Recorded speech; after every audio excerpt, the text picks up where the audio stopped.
Welcome to Travelogue's Epic Xinjiang series. I'm James Lam. We continue from where my colleague Greta left off, the city of Altai, or Altai if you prefer, in northern Xinjiang.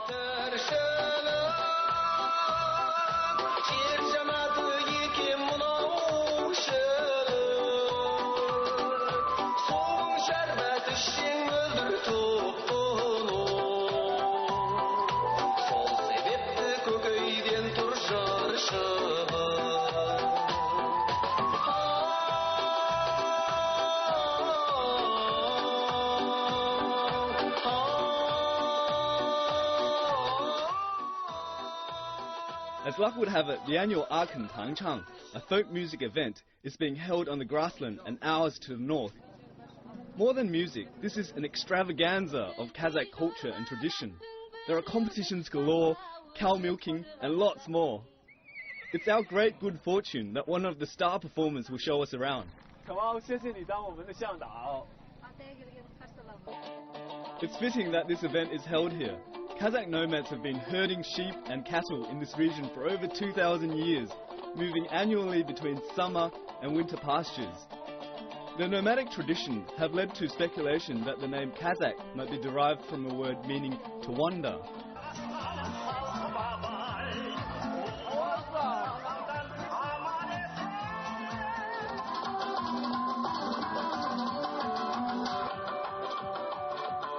Kazakh forms Xinjiang's second largest ethnic minority. There are some 1.5 million Kazakhs in China, with a majority living in northern Xinjiang. And although many of them have embraced a modern urban lifestyle, they still proudly maintain their heritage. Today, they're singing in the Kazakh language and playing Kazakh tunes on Kazakh musical instruments.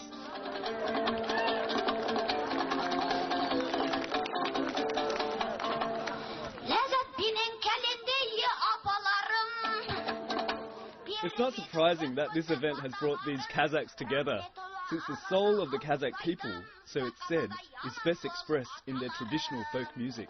It's like a test of the wits for the singers. They have to come up with the funniest line, the cleverest line to impress the crowds and the judges. Looking around, I'm struck by how many people are enjoying today's activities on horseback. They ride from one competition to the next, completely at ease in the saddle. Kazakhs are famous for being skilled horsemen. They regard their horses as an expression of their freedom.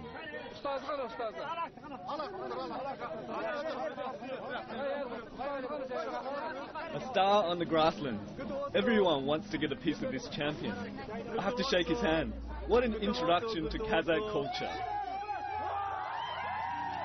From their ancient home on the grassland to modern Altai city, which now boasts the largest urban population of Kazakhs in Xinjiang, making it the perfect place to see how they enjoy city life.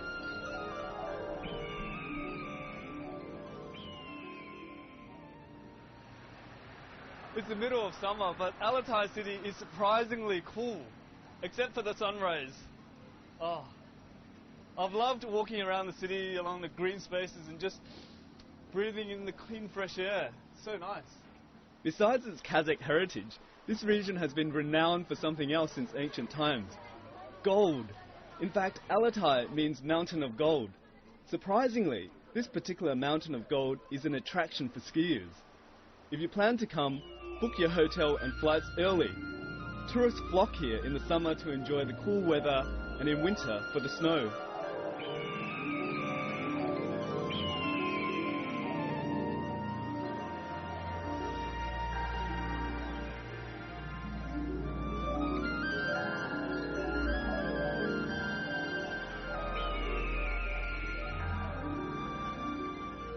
With winter temperatures dipping to minus 40 degrees, the Kazakhs have developed a way of keeping nice and warm. We'll have to take off our shoes, cameraman.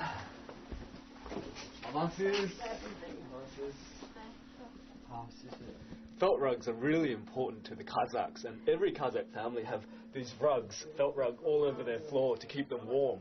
And this lady here, she's really famous for making high quality felt rugs, and I'm going to find out a bit more about how she actually makes them. Back in the day, all Kazakh women knew how to make felt rugs, as it was an absolutely essential skill for coping with the harsh environment. 结婚之前都必须会是哈萨克族，下面也是。那墙上的这些，墙上的不是，是为外族的。维族的。This is a very typical Kazakh family living room, and I initially thought that everything in here was Kazakh, but actually the rugs on the wall are actually Uyghur, and it just goes to show how the different ethnic minorities are actually influenced by one another.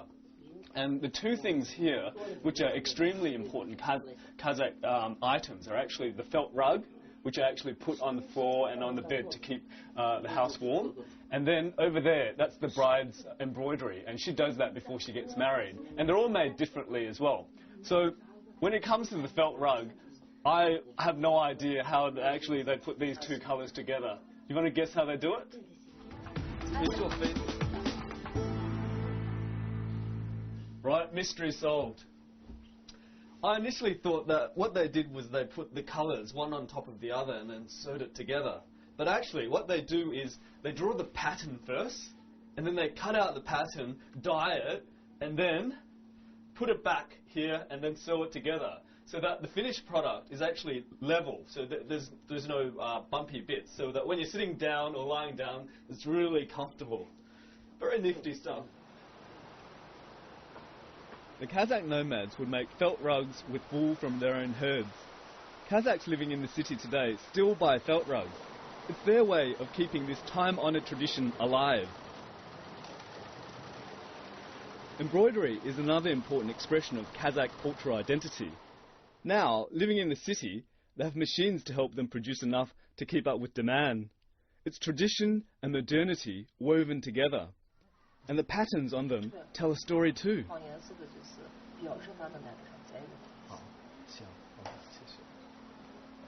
Kazakh costumes are not only just colourful and beautiful, but they're really deep in meaning. And this red line here around the neck, it symbolises that the woman's husband is still alive. And if it's yellow, then it means that he's passed away, so you don't even need to ask the question. And down here, the boss was telling me that the more flowery it is, the more edges and horns are here. It means that the family is wealthy and prosperous, and it means that they have lots of offsprings as well. Embroidery make a great gift. As one of the largest cities in northern Xinjiang, Almaty, with its markets, is a great place to pick up souvenirs. Old school markets like this will show you how the locals go about their daily business. It's interesting to see people buying and selling in a place where nomads used to exchange goods by the relatively simple process of barter. The vendors tell me that nomads also shop here. There's something about visiting markets when you travel. I find the sights, smells and sounds always stay with me.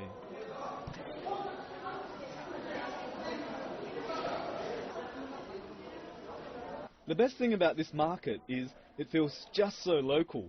You get a real insight into what the locals eat, drink and wear. How do I look?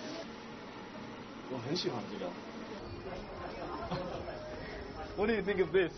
A bargain hat at 25 RMB. Traditional Kazakh hat with authentic design. Excellent stuff. very happy. Nomadic tribes often have their own special musical instruments, and Kazakhs are inseparable from the dombra, their most important instrument. Kamal brought me to this place where you can learn your very own funky dombra and learn much more about them. I've been reading this book on traditional Kazakh musical instruments, and according to this book, there were originally over 80 different musical instruments, but only about 60 survive to this day. And the most important of the instruments are the dombras here.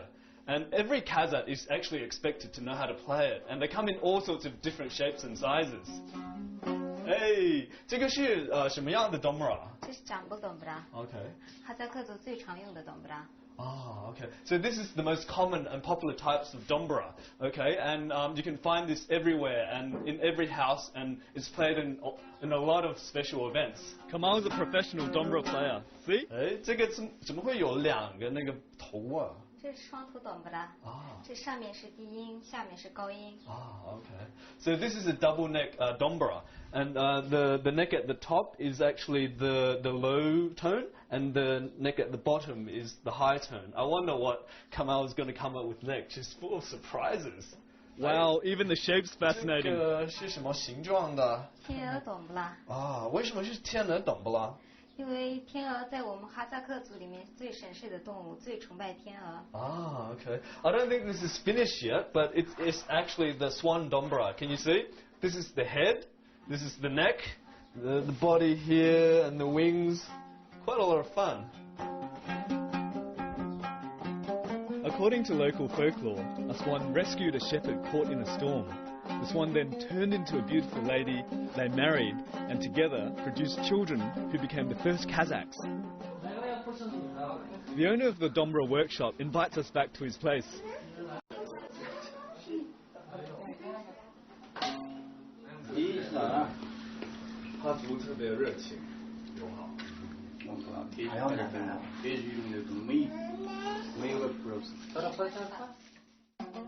In a room full of Kazakh, there's bound to be some excitement.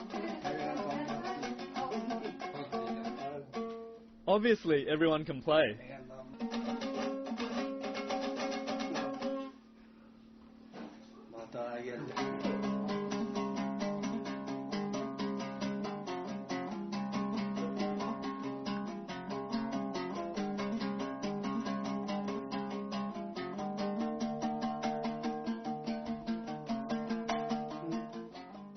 The dombra is a versatile instrument, a bit like a guitar or banjo. It's used to accompany solo singers or choruses, and is played by strumming or plucking its two strings. Sitting here in this pleasant company and enjoying the melodious music, it's as if I've been welcomed into the world of the Kazakh people. For me, this is what travel's all about.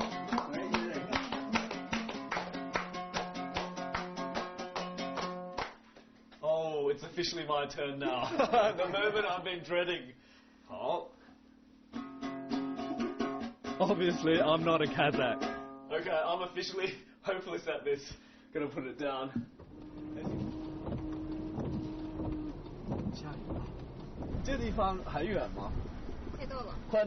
Now, from a modern Kazakh family home to another Kazakh family residence to see more of what a settled life is like. We're only 20 minutes away from Altai city at Lasta village. And as you can see, the mood has changed completely. It's so relaxing. 特别漂亮这里。对。对啊，很绿。我应该怎么跟老人打招呼啊？跟他说 Assalamu alaikum。Assalamu alaikum。对。标准吗？标准。哎，好老实。OK， 好，他在哪里？Assalamu alaikum。The head of the household is giving us a very warm welcome.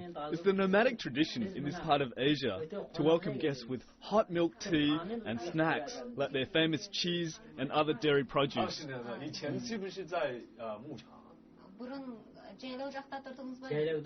以前在牧场上。对。那就跟牧场的生活有什么区别呢？在这里？ 제일로다 тұрғанмен осы жақта тұрғаныңыздың фарқы бар ма дейді. Жайлауда тұрғанның фарқы әдеттеп жатыр, әрі мына малшы диқандардың өзіне-өзі қолайлық жаратып жатыр ғой. Жақсы болып жатыр. 离城市近方便一点。那边比较艰苦。不用搬来搬去。Life's a lot easier since he's settled down into this permanent residence. So he's had a few VIPs visit him. 一点点。他可以谈恋爱吗？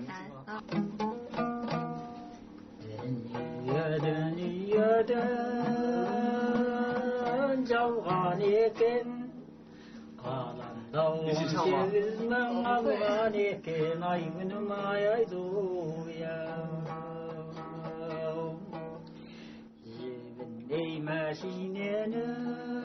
Their warm hospitality ranks them amongst the most welcoming hosts I've ever encountered. To witness this nomadic tradition being kept alive amongst the settled Kazakh is quite overwhelming, truly touching. This family moved here 20 years ago and now completely settled and at home in this quaint village. They're thriving in their permanent home, and while the environment may be different, the traditional milk tea is still going strong, freshly brewed.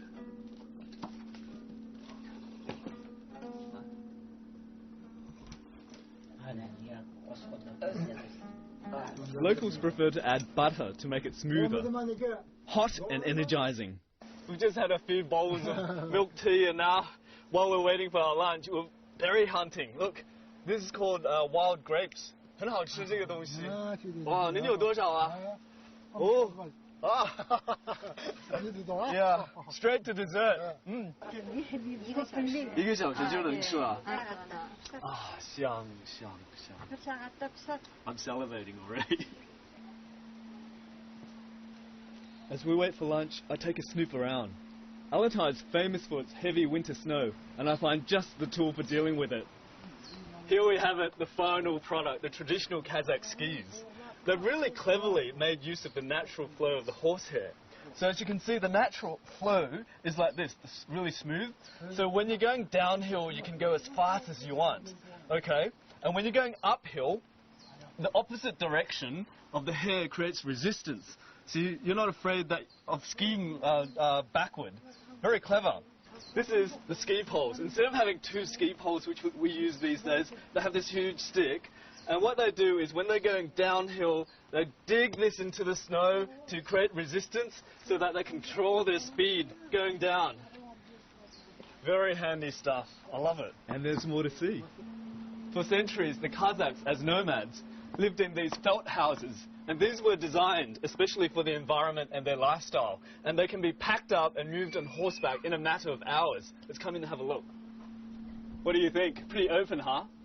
This thing here is the most important part of the structure. It's called the shangrat. And basically it symbolizes unity and family because it holds up the structure. It holds this felt house together. Fascinating.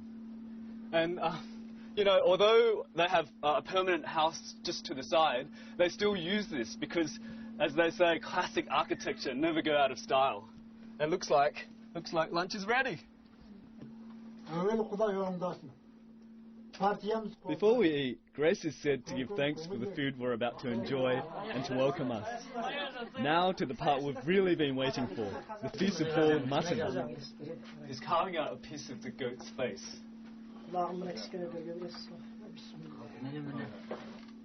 an honor to have a piece of this.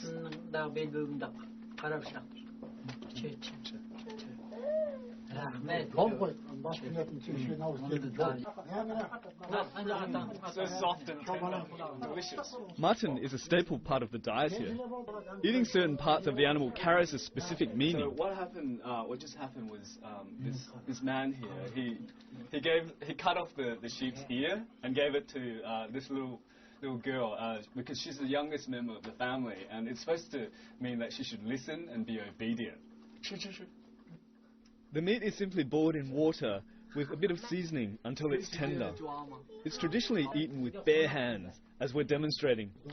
Getting the chance to eat with this Kazakh family is a real privilege and reminds me of home, where food is a family occasion. All Kazakhs seem to be natural performers, and the children certainly aren't shy about putting on a show. If all this joviality makes you want to come, please do. And you'll be able to stay here, as the owner's preparing to take visitors for homestays.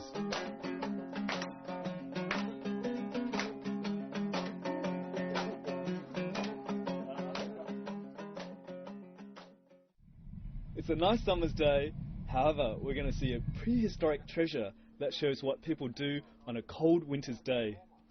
So we've been told repeatedly that Altai was the first place in the world where mankind first started to ski. And now we're going to see rock-hard evidence of it. What is it? I'll tell you in a sec. Let's go.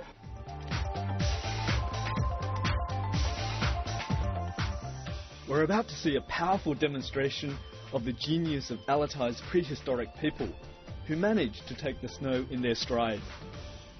We're finally here to see our rock-hard evidence. We're really lucky because we've got Mr. O here. He's a local farmer and was working in the fields today. He actually made a discovery which attracted worldwide attention. And 您这个什么时候发现这个呢？是83年那年发现的，这是。哦，是怎么样发现的？当时我们几个小朋友一块在这玩的时候，撵小狗，撵到这里之后，才发现这个画。哦，这样。Well, a lot of media outlets covered this. They came from all over the world to check this out. And scientists also came because it was of really special significance. Come up, I'll give you a hand. Okay, you okay? 然后 it's pretty steep. 好，您发现了以后，您告诉谁啊？哦，当时我们乡长有个乡长有叫倪永明的乡长有，他告诉他要再往上面申报的。哦，这样。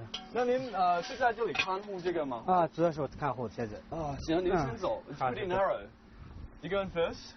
There are similar treasures around here, but this one's special as it shows the ancient start to a modern sport. 啊，我可以看到马了。啊，这还有野牛，还有麋鹿。哦，那滑雪的人呢？滑雪在这上面呢。哦，可以 see。主要是为了打猎，就是滑雪的这。他们脚上是那个滑雪板是吗？对。然后手上呢？是他拿了握了一个雪杖。哦，他们是在干嘛？主要是为了打猎，或者是他们去迁移啊，都是用这种方法。哦，是这样啊。哦，这个有多少年的历史了？这个？这专家鉴定的是现在是1万多年了吧？1万多年了。你知道谁画的吗？哦，这个还不知道。We have no idea who painted these rock art. It's amazing. I've never been so close to such an ancient painting. It's a real privilege. Take a look. Take a closer look. Now, from precious art to a precious commodity. My heart is thumping with excitement. It's not about this mountain scenery. It's about something else. As one of China's leading gold-producing regions, Altai, the mountain of gold, sure lives up to its name. Naturally, we want to see where the gold comes from, so we're here at one of the local gold mines. 你看，这就是我们今天出来的矿石。哦，徐先生看不到金子啊？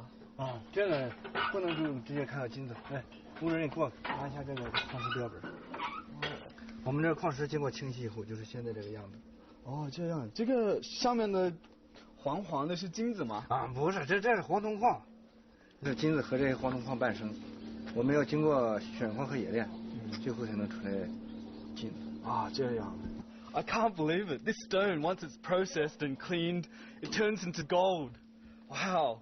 I remember saying that of the 72 valleys in Altai, they all have gold. So keep that in mind when you come next time. Apart from gold, Altai is rich in other mineral resources. Stone collectors can buy stones of every shape and colour in the shops. Otherwise, they can try their luck on the road or even along the rivers that run through the mountain of gold.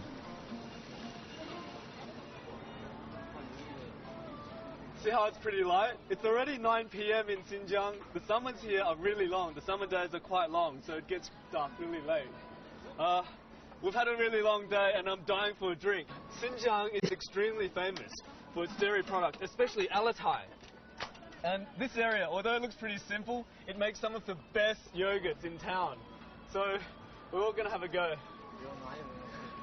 I got mine.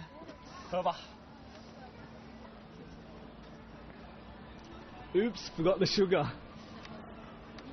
It's really sour. It's as strong as lemon juice.